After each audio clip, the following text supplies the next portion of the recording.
At Cornell University, they have an incredible piece of scientific equipment known as the tunneling electron microscope.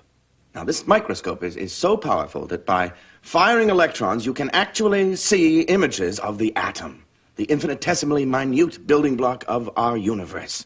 Roger, if I were using that microscope right now, I still wouldn't be able to locate my interest in your problem.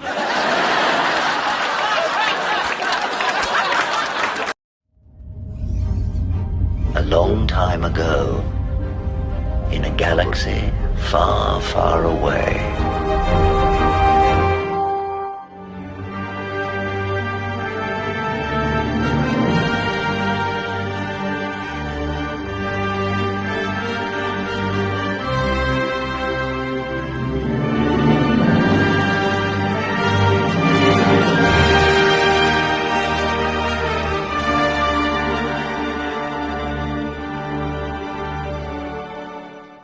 So I want to tell you guys, it is Sunday evening when I'm making this, and it's going to pop up on my channel at 9 a.m. Eastern.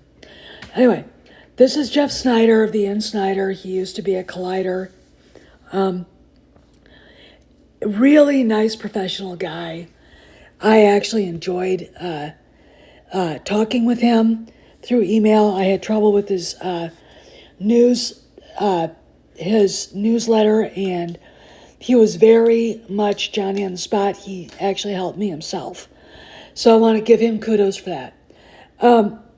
He said something on the John Roca podcast, and Stacy Ballard brought it up, and I cannot find the comment he made anywhere. So, Stacy, if I get anything wrong, please correct me in comments. Basically, Roca asked about Star Wars and Kathleen Kennedy, and first off, Sneider basically made it sound like she was basically a lame duck, that she's not in charge anymore. And then he added she's not going to officially leave until January. Now, I know everybody's wondering why I have a picture of Bob Iger here. I think he fell for, if you push me out and don't let me have any input, I am going to tell everybody you're a male chauvinist pig, a sexist, patriarchal asshole, and you won't get invited to Barbara Streisand's cookout or some shit like that. Iger is very easily manipulated like that. It's probably what Kathy did. I wouldn't doubt that Frankie himself, or fake Marshall, jumped in and kind of salted the wound, as it were. But that's what I think has happened. And I'm hoping that they do make an announcement sooner about when she is leaving. To be honest, I think an announcement of a timeline would be the right thing to do. I don't know. Let's talk further. I take it back. You're not unprofessional. You're a freaking loon. For you. Do you have a pencil? Come on, Roz, hurry up. I want to get out of here before her trainer shows up with a bucket of live mice for her pre-show feeding. I thought one just drew a pentagram on the floor and chanted, "I summon thee," 3 times. The trusty adage, starve a cold, disgust a fever. What an odd combination of odors. Smells like a fish died and all the other fish sent flowers. Dad, when are you going to stop blighting the environment with this atrocity? My God, can't you see that it wants to die? Let it go. So, what does this all mean for Kennedy? Well, we know that she's leaving. Matt Bellamy said so, stood behind what he said. There you go. What we were led to believe through Jeff Sneider is she's a lame duck. And if you go back and see what Sparrow had said in 2023, she got into a fight with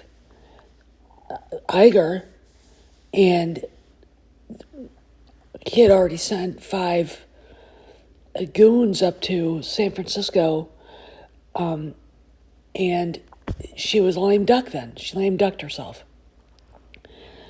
But the simple matter is, people can't understand how this stuff goes.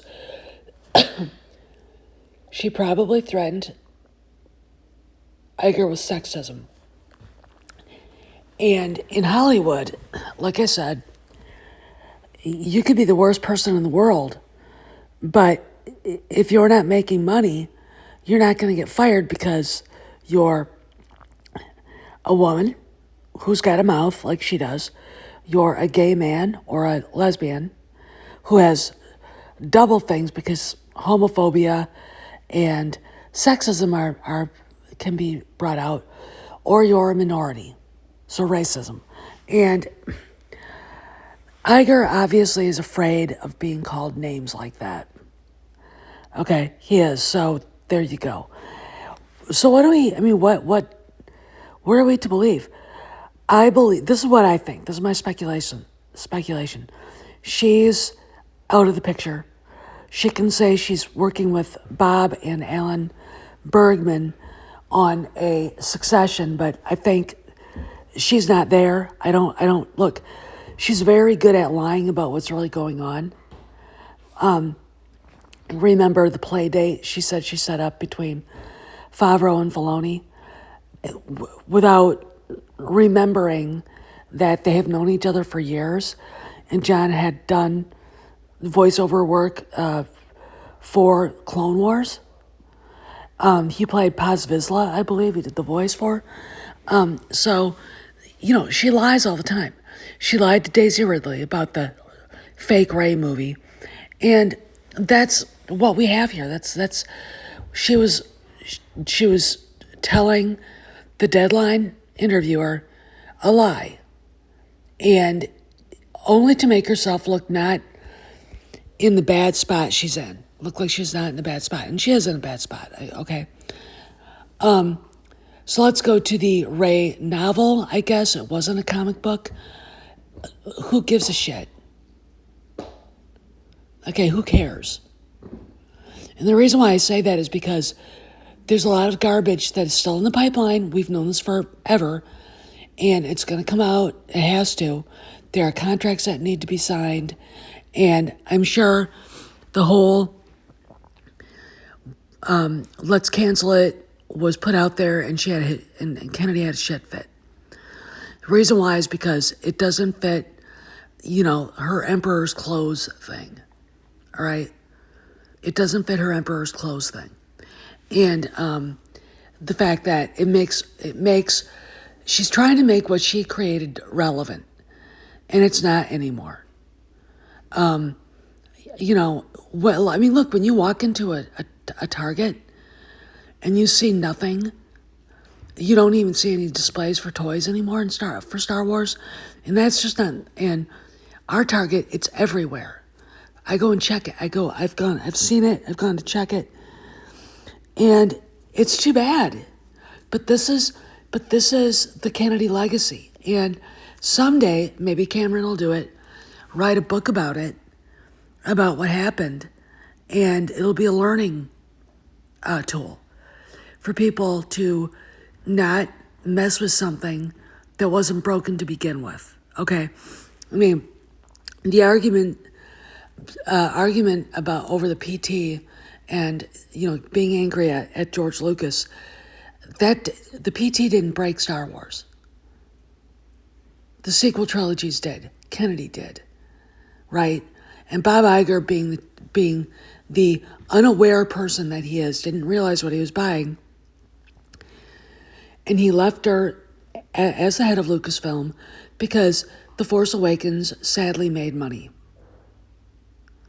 And because everybody was so just thrilled to see the old cast come back, and we didn't get anything we wanted. Nobody got anything they wanted. And, I dare say the sequel trilogy fans are too stupid to know they didn't get anything they wanted. Because what we saw wasn't Star Wars, right? Anyway, and again, let's go back to this announced book at Comic-Con, they could cancel it. They could have just dumped it out there like they did the Acolyte thing. But it tells me something that she was willing to go out and fight for a novel no one's going to read over the Acolyte book that Pablo Hidalgo wrote. They just dumped it out without any fanfare, nothing whatsoever. And that says a lot about the fact that she threw him under the bus ostensibly with that, because she fought. It looks to me like she fought for this Ray novel, and it's no one's, again, like I said, print is dead. No one reads books anymore, which is sad. I mean, there is a book industry. There's a very big book industry, but it's so hard to break into, and it's so hard to get a foothold in it because there isn't a base anymore. People are too busy reading their phones. They're in. Look, as much as good a tool I think as the internet's been, I think it's dumbed down a lot of people. Look at the crap that goes down, and how easy a conspiracy theory can be created out of whole cloth, right? I mean, think about that. Okay. Anyway, this is going to come out at 9 a.m. this morning. I screwed up last night, and I had to fix the video, so this is the same video, but it's just re-recorded, and it is coming out at 9. Anyway, you guys have a good day, and I'll see you around the galaxy. Happy Monday.